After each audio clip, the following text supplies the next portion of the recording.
찬송가 212장 함께 찬양하겠습니다.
기도하겠습니다. 사랑의 하나님, 이 시간 주의 말씀 앞에 나아갑니다. 우리의 연약함을 너무나 잘 아시는 주님, 우리의 연약한 육신과 심령을 주의 보혈로 덮어주시고 성령을 의지하여 기도할 수 있도록 인도하여 주시옵소서. 오늘 우리에게 주시는 하나님의 말씀이 살아있는 말씀으로 역사하실 수 있도록 우리의 마음밭이 옥토가 되길 원합니다. 주님께 기도할 때 더욱더 주님의 음성을 분명히 깨닫고 주님께 기쁨으로 순종하는 한 사람이 될 수 있도록 함께하여 주시옵소서. 지휘의 하나님, 코로나로 인해 어려움을 겪고 있는 이 나라와 이 민족을 위해 기도합니다. 수많은 사람들이 코로나로 인한 급격한 변화로 큰 어려움을 겪고 있습니다. 경제적인 어려움, 관계적인 어려움, 개인 마음의 어려움 등 여러 어려움 속에 있습니다. 자신이 만든 피조물을 가엾게 여기시고 사랑으로 품으시는 하나님 아버지, 코로나로 인해 어려움을 겪고 있는 사람들의 심령 가운데 함께하여 주시옵소서. 그들이 홀로 외로이 무너지지 않도록 붙잡아 주시옵소서. 하나님의 손과 발로 쓰임받는 우리들이 하나님의 마음을 잘 전달하는 귀한 통로로 쓰임받길 원합니다. 하나님 앞에서 충성스럽게 기도할 때 우리가 챙겨야 할, 우리가 보듬어야 할 어려움을 겪고 있는 한 사람이 떠올려지게 하여 주시옵소서. 그리고 그들에게 선한 손길을 내밀 수 있는 용기와 형편을 허락하여 주시옵소서. 그리고 주님께 순종했을 때 주님만이 주실 수 있는 참 기쁨을 누리게 하시고 그로 말미암아 하나님께 찬송과 영광을 올려드리는 모든 성도님들이 될 수 있도록 인도하여 주시옵소서. 사랑하는 담임 목사님을 위해 기도합니다. 영육간 강건하게 하시고 담임 목사님이 주의 말씀을 전하실 때 그 말씀이 살아있는 하나님의 말씀이 되게 하여 주시옵소서. 주일에 하나님 말씀을 듣고 묵상하는 모든 백성 가운데 순종하는 은혜를 베풀어 주시고 이 모든 과정을 통해 하나님과 더욱더 친밀해져가는 은혜의 역사가 각자의 삶 속에 이루어지게 하여 주시옵소서. 주의 종이 올려드리는 믿음의 기도를 들어주시고 모든 성도들이 하나님께서 이 교회에게 허락하신 귀한 선물을 기대하며 누릴 수 있도록 인도하여 주시옵소서. 이 시간 주의 말씀을 듣습니다. 오늘 나에게 주시는 하나님의 말씀을 통해 내 삶 속에 변화가 시작되길 원합니다. 성령 하나님, 우리의 심령을 주관하여 주시옵소서. 예수 그리스도의 이름으로 기도합니다. 아멘. 오늘 우리에게 주신 하나님 말씀은 마태복음 6장 5절에서 8절입니다. 또 너희는 기도할 때 외식하는 자와 같이 하지 말라. 그들은 사람에게 보이려고 회당과 큰 거리 어귀에 서서 기도하기를 좋아하느니라. 내가 진실로 너희에게 이르노니 그들은 자기 상을 이미 받았느니라. 너는 기도할 때 내 골방에 들어가 문을 닫고 은밀한 중에 계신 내 아버지께 기도하라. 은밀한 중에 보시는 내 아버지께서 갚으시리라. 또 기도할 때 이방인과 같이 중언부언하지 말라. 그들은 말을 많이 하여야 들으실 줄 생각하느니라. 그러므로 그들을 본받지 말라. 구하기 전에 너희에게 있어야 할 것을 하나님 너희 아버지께서 아시느니라. 아멘. 오늘의 근본세의 한 문장입니다. 구한다는 것은 우리의 의지가 그 안에 들어있다는 뜻입니다. 예수께서는 어린아이와 같이 가장 진실하게 기도해야 한다고 말씀하셨습니다. 은밀한 중에 계시는 내 아버지께 기도하라 라는 제목으로 하나님 말씀을 증거하도록 하겠습니다. 오늘 주님은 나의 최고봉은 9월 16일 하나님을 향한 기도입니다. 오스왈드 챔버스는 이번 챕터를 통해서 독자들에게 하나님을 향한 그 기도의 세 측면에 대해서 설명합니다. 첫째, 기도의 은밀성입니다. 기도는 누군가에게 알려지고 싶은 욕구를 채우기 위한 것이 아닙니다. 기도는 은밀한 가운데 하나님께 하는 것입니다. 여기서 말하는 은밀한 가운데 하나님께 기도한다는 것은 하나님을 아는 것에만 집중하는 기도를 의미합니다. 오스왈드 챔버스는 기도의 은밀성을 강조하기 위해 오늘 부교재에 다음과 같이 표현합니다. 기도하는 사람으로 알려지고 싶은 욕구로 기도하지 마십시오. 우리는 이 경고를 통해 하나님께서 자신의 백성에게 주신 귀한 선물인 기도가 자신이 알려지고 싶은 욕구를 채우는 도구로 뒤바뀔 수 있다는 사실을 깨달을 수 있습니다. 사람은 하나님처럼 되고 싶어서 선과 악을 분별하는 나무의 열매를 먹은 아담의 후손입니다. 그렇기에 사람은 그 누구보다 자신이 특별한 존재가 되는 것을 좋아합니다. 그리고 그것을 이루기 위해 자신에게 주어진 모든 것을 사용합니다. 안타깝지만 기도 또한 마찬가지입니다. 하나님께서는 기도를 통해 자신의 백성이 하나님께 순종하는 법을 배울 수 있도록 인도하셨습니다. 하지만 구약 성경과 신약 성경을 보면 기도하는 모습을 통해 종교적 명예욕을 채우는 사람들, 나는 신앙 안에서 다른 사람보다 특별하다는 생각을 하며 살아가는 사람들을 발견할 수 있습니다. 오늘 본문 말씀을 보십시오. 예수님께서 외식하는 자들이라고 평가하신 바리새인과 서기관들이 바로 이런 사람들입니다. 여러분, 바리새인과 서기관들 과연 어떤 사람들입니까? 이들은 그 당시 이스라엘 사회 속에서 종교적으로 인정받고 존경받는 지도자였습니다.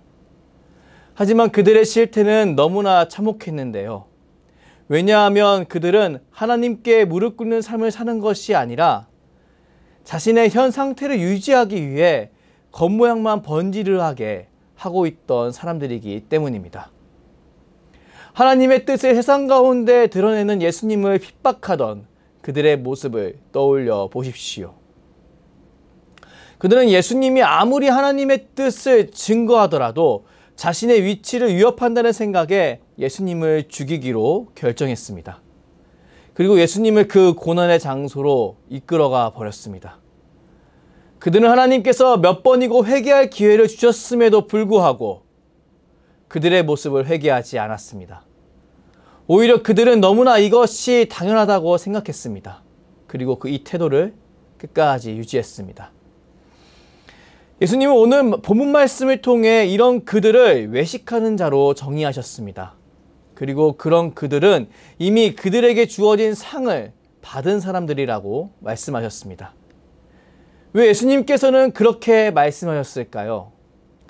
우리는 예수님의 이런 평가를 통해 바리새인과 서기관들이 하나님과 대화하기보다 자신의 기도 제목과 대화하고 있었음을 알 수 있습니다. 하나님을 바로 하는 것을 목적으로 기도하기보다 자신의 기도 제목의 응답을 목적으로 기도하던 바리새인과 서기관들. 그들은 자연스레 기도 제목과 대화하고 있었습니다. 그리고 그것으로 인해 자기 생각을 하나님의 응답으로 착각하고 자기 생각대로 결정하며 실행해버리는 실수를 하고 있었습니다. 그들은 분명히 자신이 하나님을 위해 살고 있다고 생각했습니다. 그러나 그것은 자기 생각을 위한 행동이었기에 하나님 나라의 덕이 될 수는 없었습니다. 오직 즉각적인 자기 만족만 있었을 뿐입니다. 사랑하는 여러분, 저는 저와 여러분이 기도함에 있어서 바리새인과 서기관과 같이 외식하는 사람으로 변질되지 않길 바랍니다. 우리는 예수 그리스도를 통해 새로운 삶을 살 수 있도록 길이 열린 사람들입니다. 아담의 후손은 자연스레 하나님의 선물인 기도마저 자신을 위해 사용하려고 하지만 예수 그리스도를 통해 하나님과의 관계 문이 열린 사람들은 다른 이들과 달리 하나님을 위한 선택을 하며 살 수 있습니다. 우리는 이 사실을 굳게 붙잡고 오늘 하루도 살아가야 합니다. 고린도후서 5장 17절 말씀 함께 읽겠습니다. 그런즉 누구든지 그리스도 안에 있으면 새로운 피조물이라. 이전 것은 지나갔으니 보라 새 것이 되었도다. 아멘. 우리는 새로운 피조물입니다. 이전 것은 지나갔으니 보라 새 것이 되었도다라고 선포하시는 그 하나님의 말씀을 믿으십시오. 그리고 아담의 후손이라는 죄인의 한계와 그 죄인이 뭉친 사회의 한계를 인지하며 예수님께서 새롭게 하신 하나님을 향한 그 삶을 최선을 다해 살아갈 것을 결단하십시오. 우리에게는 이 믿음과 결단이 필요합니다.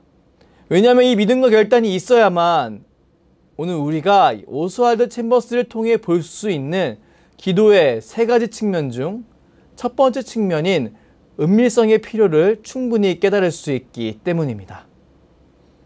여러분, 예수님께서는 왜 제자들에게 기도에 관해 말씀하시며 은밀한 중에 계시는 아버지께 기도하라고 말씀하셨을까요? 저는 예수님께서 사람의 연약함을 너무나 잘 아시기 때문에 이와 같이 가르치셨다고 믿습니다. 예수님은 사람들이 다른 사람들과 함께 있을 때 바리새인과 서기관과 같이 너무나 쉽게 외식하는 자가 될 수 있음을 정말 잘 알고 계셨습니다. 그러하니 주기도문을 가르쳐 주시기 전에 기도의 태도에 관해 이와 같이 말씀해 주셨지요.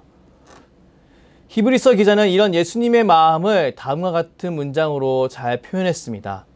히브리서 4장 15절 말씀을 함께 읽겠습니다. 우리에게 있는 대제사장은 우리의 연약함을 동정하지 못하실 리가 아니요 모든 일에 우리와 똑같이 시험을 받으신 이로되 죄는 없으시니라. 아멘. 우리 주님은 우리의 연약함을 너무나 잘 아시며 이것을 불쌍히 여기시고 도우시는 분이십니다. 그렇기에 주님은 주님을 믿는 사람에게 성령을 보내시어 중보하게 하시고 주의 백성을 하나님의 뜻에 따라 살아갈 수 있도록 도와주셨습니다. 예수님께서 베드로가 원수에게 시험을 받을 때 그가 예수님을 3번이나 부인할지라도 원수의 손아귀에는 넘겨지지 않도록 중보기도해 주신 것을 기억하십시오. 예수님은 그와 마찬가지로 우리를 위해 중보하시고 지키시는 분이십니다. 이 사실을 분명히 믿고 받아들일 때 우리는 은밀한 중에 계시는 아버지께 나아가는 기도 생활을 시작할 수 있습니다. 그리고 그 안에 머물며 주님께 나아가는 데 있어서 다른 이유를 들지 않고 오직 예수님만을 의지하여 하나님 아버지께 나아가는 단순성을 품은 기도 생활을 시작할 수 있습니다. 기도의 세 측면 중 두 번째 기도의 단순성에 관해 오스왈드 챔버스는 다음과 같이 설명합니다. 하나님은 우리가 열심히 기도하기 때문에 우리의 기도를 들으시는 것이 아닙니다. 오직 예수님의 구속의 근거에서 들으시는 것입니다. 여러분, 기도의 단순성은 하나님과 친밀한 교제를 함에 있어 예수님을 제외한 다른 이유가 근거가 될 수 없음을 분명히 합니다. 우리는 이 사실을 너무나 잘 알고 있습니다. 하지만 죄인으로 이루어진 세상 속에 살아가다 보면 이 사실을 놓쳐버리고 세상의 방식대로 기도에 관해 생각하는 실수를 범할 수 있습니다.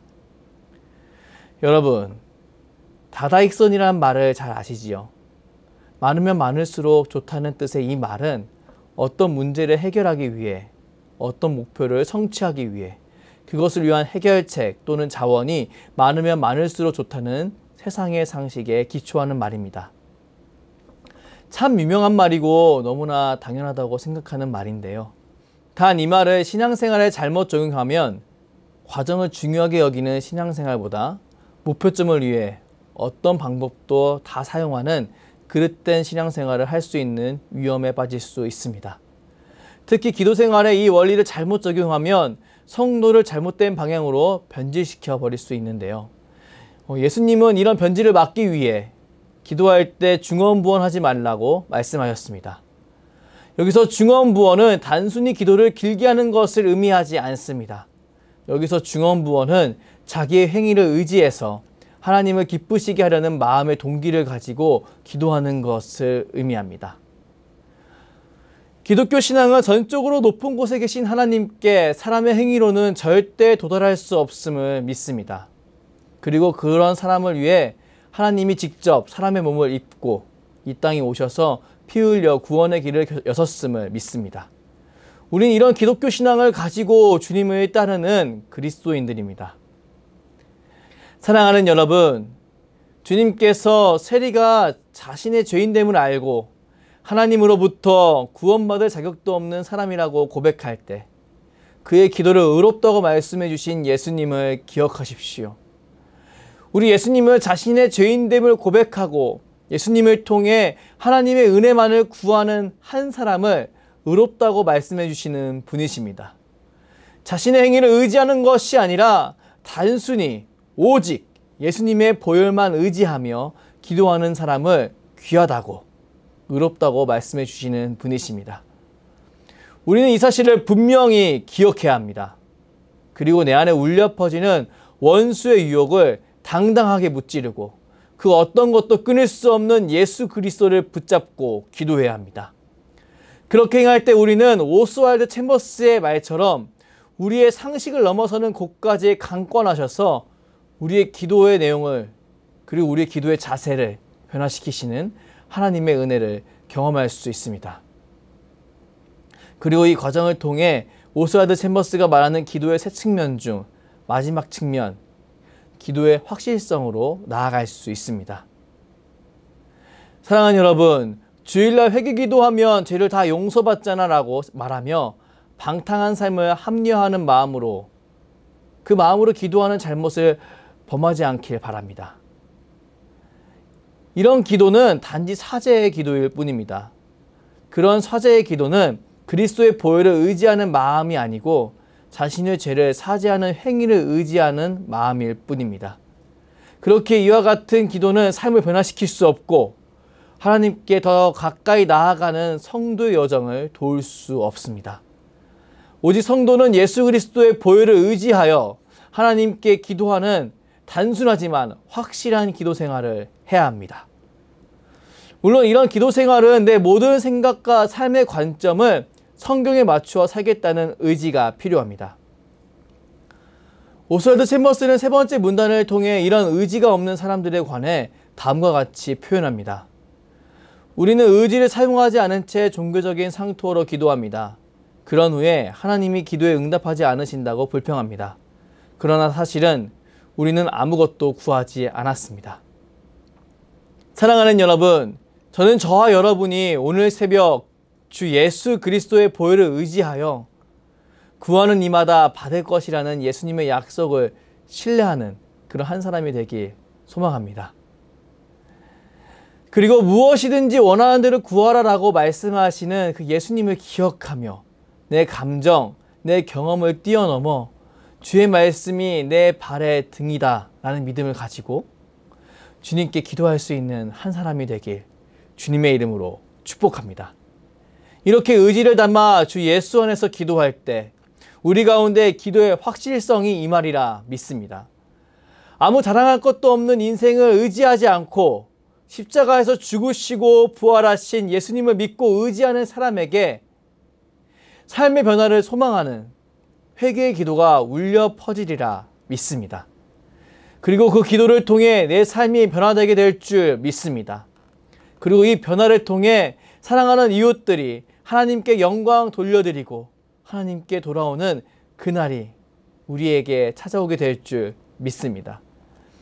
사랑하는 수요제일교회 성도 여러분, 오늘 우리는 마태복음 6장 5절부터 8절까지 내용을 가지고 오스왈드 챔버스가 정리한 기도의 세 가지 측면, 기도의 은밀성, 기도의 단순성, 기도의 확실성을 묵상했습니다. 오늘 새벽 주님 앞에 기도할 때 이 내용을 묵상하고 기도함으로 좀 더 하나님과 친밀해지는 역사가 저 여러분 가운데 충만하길 축복합니다. 은밀한 중에 계시는 하나님 아버지께 기도함으로 은밀한 중에 보시는 아버지께서 갚으시는 은혜를 경험하는 한 사람이 되길 주님의 이름으로 축복합니다. 하나님 앞에 이와 같은 관점과 태도를 가지고 기도할 때 우리 주님께서 함께하여 주시고 자신의 백성을 아버지의 이름으로 지키고 보호해 주실 줄 믿습니다. 기도하겠습니다. 사랑의 하나님, 오늘 우리에게 하나님을 향한 기도의 세 측면에 관해 묵상할 수 있도록 은혜 베풀어 주셔서 감사합니다. 우리는 자기 행위를 너무나 쉽게 의지할 수 있는 사람들입니다. 그렇기에 우리는 더욱더 은밀한 중에 거하시는 하나님께 나아가야 하며 오직 예수 그리스도를 의지해야 함을 믿습니다. 능력의 하나님, 우리 가운데 하나님을 향한 불신앙이 있다면 오늘 새벽에 각자 기도할 때 그 불신앙을 모두 회개할 수 있도록 은혜를 베풀어 주시옵소서. 그리고 더 나아가 이제 예수 그리스도를 의지하여 입술을 열어 하나님께 구하는 믿음의 삶을 살아갈 수 있도록 인도하여 주시옵소서. 무엇보다 이전의 아픔으로 인해 포기해야 했던 믿음의 유산을 전달하는 사명을 회복할 수 있도록 인도하여 주시옵소서. 늘 새로운 은혜를 더하시는 주님을 의지하게 하시고 그 어떤 사람도 품으시고 변화시키시는 성령 하나님의 역사하심을 기대하게 하여 주시옵소서. 감사드리며 주께서 가르쳐 주신 기도로 기도하오니 하늘에 계신 우리 아버지, 아버지의 이름을 거룩하게 하시며 아버지의 나라가 오게 하시며 아버지의 뜻이 하늘에서 같이 땅에서도 이루어지게 하소서. 오늘 우리에게 일용할 양식을 주시고 우리가 우리에게 잘못한 사람을 용서하여 준 것 같이 우리 죄를 용서하여 주시고 우리를 시험에 빠지지 않게 하시고 악에서 구하소서. 나라와 권능과 영광이 영원히 아버지의 것입니다. 아멘.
주님.